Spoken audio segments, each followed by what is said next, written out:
Assalamualaikum warahmatullahi wabarakatuh. Nggih. Niki saking adik sinten? Anidi kalih Andi Sarti. kali Selvi iki ya, jenengan nyuwun masukan asal usul cikal bakal Desa Majenang. Ngoten nah. Nggih.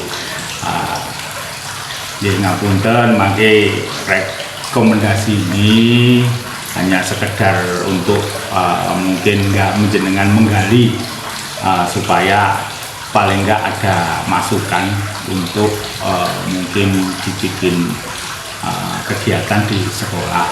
Nah, mungkin dari saya juga masukan ke tokoh masyarakat dari Majenang yang lain.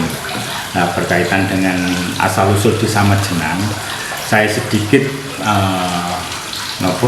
mencuplik Desa Majenang itu kira-kira untuk munculnya itu sudah dibentuk desa tempat itu sekitar 1300 tahun, jadi sekitar 1300 tahun berarti 13 abad yang lalu. Berkaitan dengan itu, saya cerita sedikit. Dulu itu berarti di zaman Mojopahit. Waktu itu ada kaitannya dengan kerajaan Majapahit karena apa? Waktu itu ini cerita-cerita di sekitar Kedumpring dan Modo dan Nimbang. Nah, waktu itu ada selir daripada Majapahit yang tidak diakui, akhirnya dia dibuang. Itu sandarnya di Kecamatan Nimbang. Jadi asmone jenenge niku Dewi Nawangsari, jadi populere Andong Sari. Waktu niku ambil, jadi sebenarnya itu ambil dibuang, tapi di kerajaan masih dibawahi pengawal. Jadi salah satunya niku Buyut Sengkoro, nah, terus Isi Doayah, nah, jadi terus lagi Ki Sedah, jadi ada sekitar 3 orang. Jadi mungkin itu ada di kisaran Modo, Nimbang dan Kedumpring. Nah, kita berbicara mengenai itu asal usul Desa Majenang, dan salah satunya adalah Ki Buyut Sengkoro. Sebenarnya Ki Buyut Sengkoro itu adalah salah satu senopati dari kerajaan Majapahit. Karena apa? Walaupun dia sudah tidak terikat dengan kerajaan Majapahit, menurut cerita dia masih berkegiatan membuat kerajinan dari emas. Ya, jadi emas, kerajinan itu emas untuk dikirim ke Mojokerto, jadi ke kerajaan Majapahit. Jadi dia adalah salah satunya empu yang membuat kerajinan berupa emas yang ada di Desa Majenang. Itu cerita dari orang-orang sebelumnya, kan begitu. Jadi, nah, berkaitan dengan cikal bakal Desa Majenang, jadi waktu itu Buyut Sengkoro itu tinggal di Desa Majenang. Dia yang buka alas, waktu itu masih hutan. Begitu, jadi dia yang buka alas, yang membersihkan, terus tinggal di Desa Majenang. Nah, waktu itu dia punya kegiatan, karena dia punya kegiatan banyak mendatangkan orang-orang yang membantu dari sekeliling Desa Majenang, termasuk dari Sideng Langian, Blawirjo dan sekitarnya. Mungkin waktu itu yang bisa dibayangkan masih hutan, kan masih jarang-jarang desa itu masih 1-2 orang. Nah, waktu itu termasuk Majenang ini desa tertua. Jadi kalau di Kedumpring itu termasuk desa tertua. Jadi desa yang dulu misalnya dengan Lebo dan sekitarnya itu masih paling tua Desa Majenang. Wah, waktu itu kegiatan itu sudah ada kegiatan. Akhirnya waktu itu karena kerajaan Pak Buyut Sengkoro ini, karena orang yang senopati termasuk, lah dia punya ini sudah membentuk Desa Majenang. Makanya cikal bakalnya itu adalah dari Buyut Sengkoro gitu. Lah waktu itu Desa Majenang, nah, membentuk Desa Majenang. Jadi untuk yang lain itu kerajaannya itu Majenang, kerajaan dari Majenang. Nah, waktu itu Majenang itu sebenarnya dibagi 3 waktu itu. Jadi Jenang Gongso itu tempatnya Mbah Sengkoro. Nah, ada di situ. Kalau sekarang itu di RT 1 itu gang Musola Al Karim. Nah, itu di sekitar situ ke timur. Nah, terus yang kedua Jenang Kandang itu, wah, waktu itu karena apa, Buyut Sengkoro itu sudah ini, jadi waktu itu dia punya planning, gambaran. Jadi dia waktu itu memang Jenang itu lumbungnya pangan, jadi dia sudah nanam padi seperti itu. Jadi untuk membaca apa itu berupa kerbau gitu loh. Nah, untuk kandangnya dulu kerbau itu gak dikandang, dikei kubangan, jublangan, digawe adus, digawe opone kebo semacam itu. Nah, kubangan itu dinamakan Jenang Kandang. Nah, Jenang Kandang itu kalau sekarang jenengan bisa ini bayangkan di sekitar MI sama masjid. Nah, di situ. Nah, terus lagi yang ketiga Jenang Lumbung. Jadi karena untuk kalau panen harus dikumpulkan untuk dijagani, untuk apa, stok kalau memang kemarau panjang apa seperti itu. Jadi Mbah Buyut Sengkoro itu sudah punya gambaran, jadi sudah apa ya waranane, saya itu planning tempat gitu.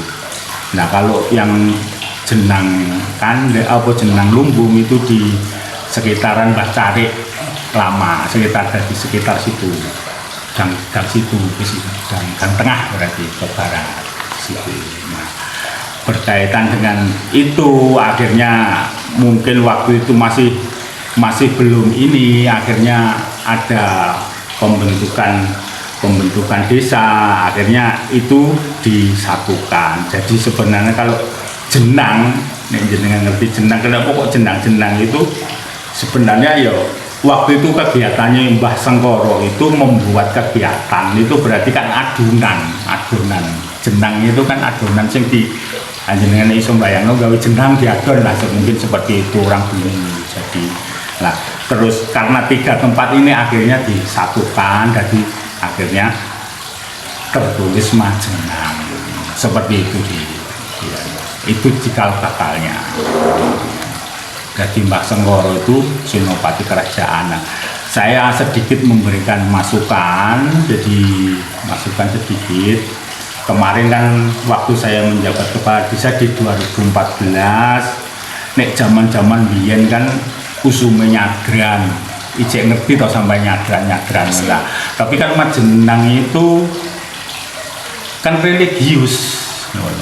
Nah, makanya itu waktu itu saya coba untuk menggali Mbah Sengkoro itu piye toh sebenarnya. Nah, Mbah Sengkoro sendiri sebenarnya itu ada julukan karena apa? Mbah Sengkoro itu senopati yang sering mendamaikan perkara. Jadi Sengkoro, kolo.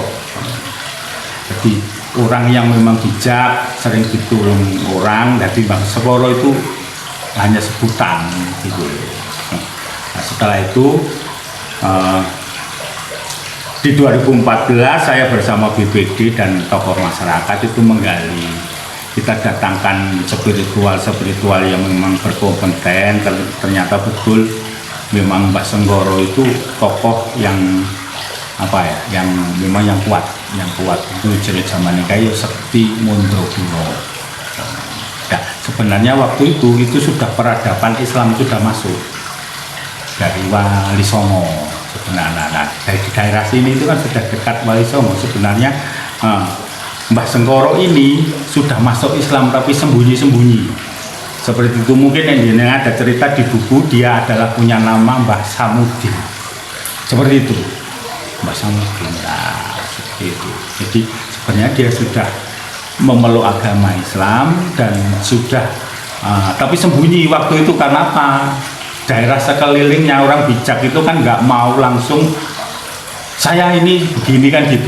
Jadi waktu itu kan karena masih Hindunya masih kental, jadi dia dengan masih sembunyi-sembunyi begitu. Jadi penyebarannya mungkin ya masih sembunyi. Makanya setelah saya mungkin di hari Jumat sampai Sabtu, Jumat Pahing itu kan ada kirim doa. Wis orangnya keren soalnya kan. Nah, kirim doa bersama gitu. Jadi khotomul Quran. Terus mungkin dari adik-adik yang lembaga pendidikan di Majenang itu ke makam berdoa. Nah, setelah itu tasyakuran di balai desa. Itu seperti itu. Nah, itu sekarang yang berjalan. Dan itulah untuk menghormati, untuk mensyukuri perjuangan daripada nenek moyang yang telah berjuang membentuk desa Majenang. Jadi seperti itu adik-adik. Nah, sedikit saya menambahkan karena ini ada kaitannya waktu itu. Jadi kan ini sudah ketemu, hampir ketemu toh. Jadi Mbah Buyut Sengkoro itu siapa? Sebenarnya Mbah Buyut Sengkoro itu juga punya kerabat. Kerabat, sama-sama sektinya, sama-sama dimakamkan di kuburan desa Majenang. Nah, itu Mbah Mahdi yang ada di kuburannya di desa yang ini, yang sebelah timur. Nah, kan ada 2 cungkup. Itu sebenarnya sama-sama tokoh Majenang juga. Gitu loh, zamannya Mbah ini Sengkoro juga gitu. Tapi yang lebih berdominan untuk ini Mbah Sengkoro. Jadi dua-duanya itu. Jadi ada 2 cungkup di situ, ada Mbah Sengkoro dan Mbah Mahdi. Ini ilmunya sama. Nah, waktu itu sedikit cerita nih BPN jenengan, sebenarnya dulu Mbah Sengkoro itu punya apa? Punya apa ingon-ingonan ya, sama saya senengnya kucing nggak ngono. Nah, Mbah Sengkoro itu punya ayam jago sama sama anjing asu. Nah, dulu itu kalau asunya itu bertanda, kalau asunya itu baung, kalau keluar baung gitu, gitu kan. Itu nek biyen niku jek berarti ono apa sing memperingatkan masyarakat Majenang. Yo ono waoyo ngono lho waktu itu. Tapi sekarang sudah tidak ada. Nah, jadi masih nek orang-orang biyen jek lho. Jadi kalau asune metu baung, nah berarti mbuh ono zaman ini biyen lak akeh penyakit koyo gatel ono opo wae ya kan ngono to biyen. Nah, seperti itu. Nah, ini sedikit kupas Mbah Buyut Sengkoro. Ini berkaitan dengan yang tadi saya omongkan dari awal, dia adalah senopati dari Majapahit. Ini sebenarnya ada naskahnya, tapi kemarin kita belum sempat nak nggone Trowulan berkaitan dengan Buyut Sedah Ki Selo Sidowayah yang di Modo. Itu sebenarnya nek jenengan tahu Patih Gajah Modo itu sebenarnya adalah anaknya Anjung Sari. Nah, Putri Anjung Sari, tapi karena dia waktu kecil ditinggal akhirnya dia ikut sama-sama senopati yang ada di Modo, Ki Sidowayah.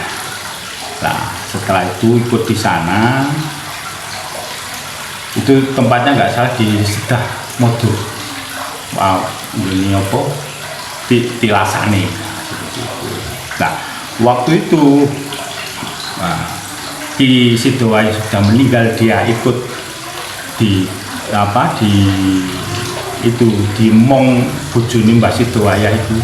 Jadi Mbah Rondo Modo akhirnya setelah itu dia disuruh berburu ke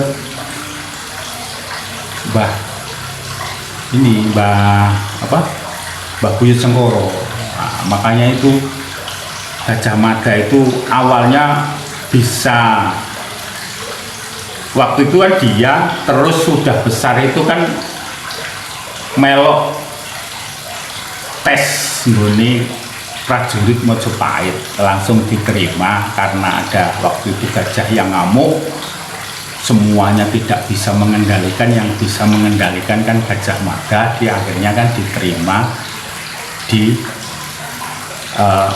keprajuritan Majapahit. Nah, dia waktu berburu di Mbah Sengkoro ini sama, di kongkonangon kebu, dikei carane dadi prajurit. Nah, dadi prajurit itu diulangi, dadi angon kebu ora usah dingon ditutno, ora usah ditutno, deloken ae teko wit sing dhuwur. Nah, seperti itu. Jadi waktu itu ya mungkin waktu itu ijek ada hubungannya kerajaan, ada prajurit yang ke Tuban. Waktu itu kan lintasnya jalan ini, jadi dia tahu, jadi akhirnya dia pengen jadi prajurit. Nah, waktu itu merguru namanya di Sengkoro, di Buyut Sengkoro itu dikei ilmu di tangannya. Ilmunya itu setara dengan kekuatan 1000 kerbau gitu loh waktu itu. Jadi ini berkaitan dengan cerita itu saya sampaikan. Makanya tangannya Gajah Mada kuwi memang luar biasa kekuatannya begitu loh. Nah, sedikit akhirnya sudah besar, jadi Mada mbek jenengan ora do, jadi waktu itu mulai. Nah, akhirnya besar dia pengen jadi prajurit, akhirnya dikongkon nang Majapahit. Majapahit kan Trowulan Mojokerto gitu. Akhirnya dia diterima, makanya jenenge Patih Gajah Mada itu karena mungkin dia itu memang dari Mada gitu loh. Itu sedikit cerita maksudnya. Jadi untuk yang asal usuli yang Buyut Sengkoro sampun toh asal dari Majenang, jadi seperti itu. Jadi ada seseorang yang namanya Buyut Sengkoro, yang itulah orang pertama yang bubak desa Majenang. Jadi dia yang membuka Majenang. Jadi punya kegiatan gongso itu ngelebur gaya perhiasan itu kan dilebur disik lagi di manik-manik kan gitu lah. Makanya di jenang awam urung bayang bener podo di gongso nih ya. Ngoten itu sekilas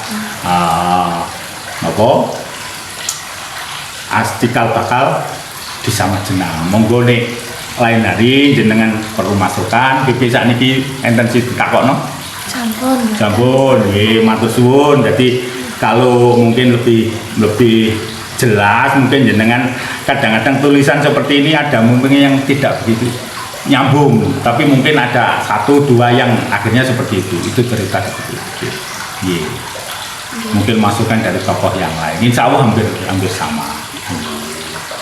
Nggih ngoten mawon, matur suwun, Mbak.